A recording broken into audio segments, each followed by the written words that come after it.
Hello everybody, welcome back to another story time with Mr. G.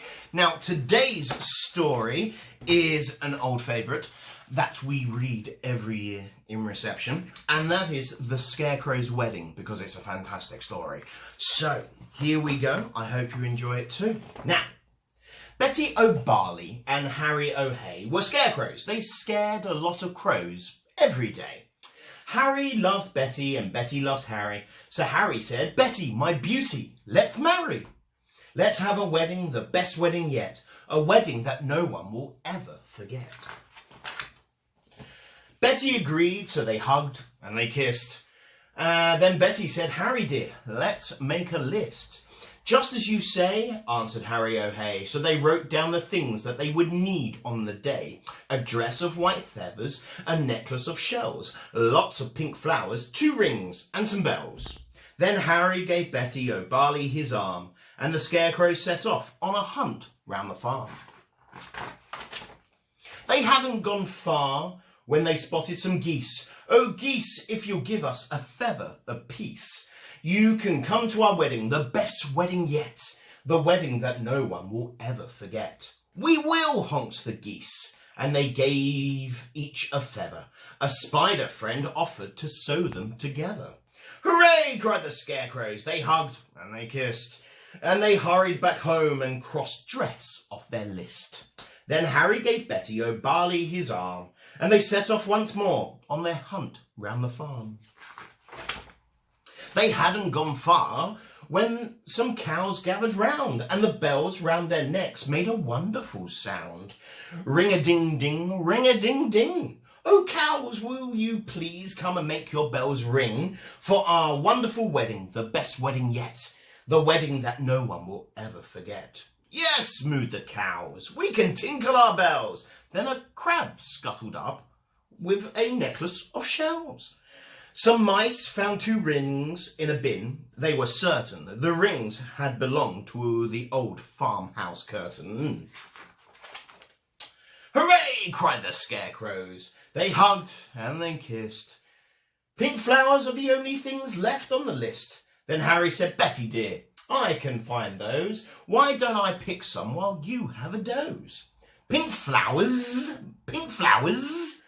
buzzed the big stripy bee. "I can find you a field of pink flowers. Follow me." So the bee led the way, and they travelled for hours, till they came to a field full of pretty pink flowers. Harry stood thinking, "I won't pick them yet. I'll need to find some water to keep their stalks wet." "Just follow me," croaked a lumpy old toad. "There's a lovely wet pool at the top of this road." They climbed up the road. It was terribly steep. "I'm tired," said the toad. So they stopped for a sleep. Early next morning they came to the pool. "This water," said Harry, "is beautifully cool. But now I need something to carry it in, a jug or a vase, or a cup or a tin." "I think I can help," said a small squirrely snail. "I can show you the way to a very fine pail." So the snail and the scarecrow set off on their way. But the snail was so slow, it took more than a day. Betty was worried. What's happened to Harry? Where is the scarecrow I'm planning to marry?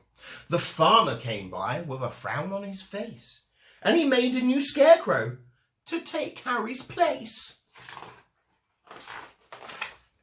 "Good day," said the scarecrow. "I'm Reginald Rake." He took Betty's hand and gave it a shake. "Together," he told her, "we make a fine pair. You're really quite pretty, apart from your hair."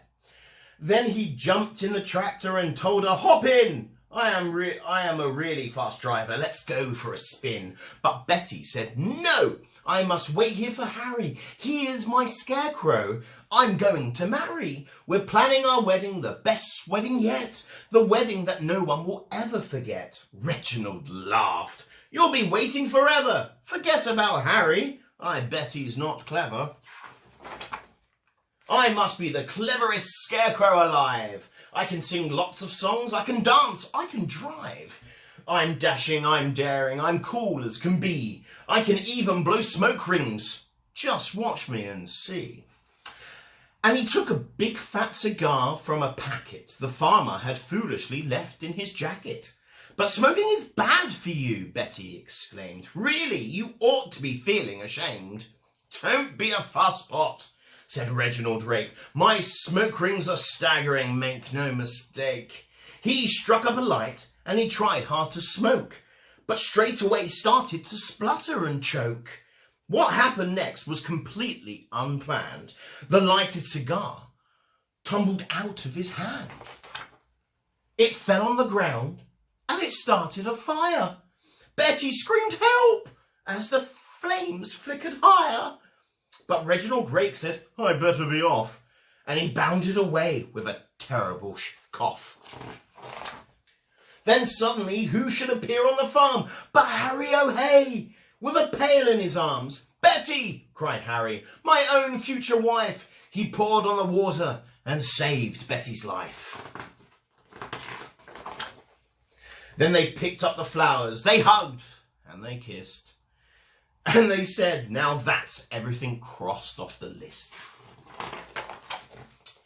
So Betty O'Barley and Harry O'Hay wed one another the very next day. And everyone, even the snail, who was late, said, don't they look happy and don't they look great? This they agreed as they sprinkled confetti on Harry O'Hay and his beautiful Betty. Is the best wedding ever, the best wedding yet, the wedding that no one will ever forget. The end. Well, I hope you enjoyed that one. And catch me again soon for another story time with Mr. G. Take care. Bye.